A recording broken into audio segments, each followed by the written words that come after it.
If you need to export your plan to send as a DWG, maybe to a builder or an architect, or for whatever reason, it does come up from time to time.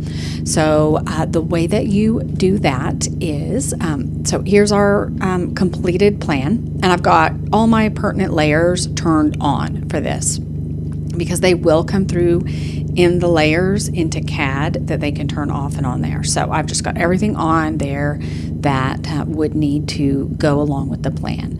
So I'm going to go to File, and I'm going to go to Export. I'm going to export the current view as a DWG.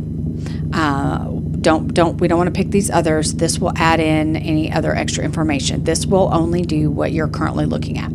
So we want to export the current view, and then you've got some choices here. And let's see. I usually go back, like you can do to the newer versions. It's usually safer to go back a few versions. Probably back to 2013 is probably far enough. That's typically what I do. That way anyone with any older versions of CAD can still open it. And then this is the layers that we're working with, and we're going to export only the displayed layers. We don't want to do everything else.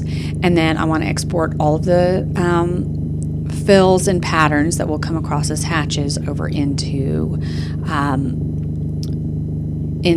AutoCAD, and then the AutoCAD colors. So I'm going to just click export, and then it's going to ask me to save it as a DWG, and I just save it as a DWG, and that is it. And then it will open up in any AutoCAD program.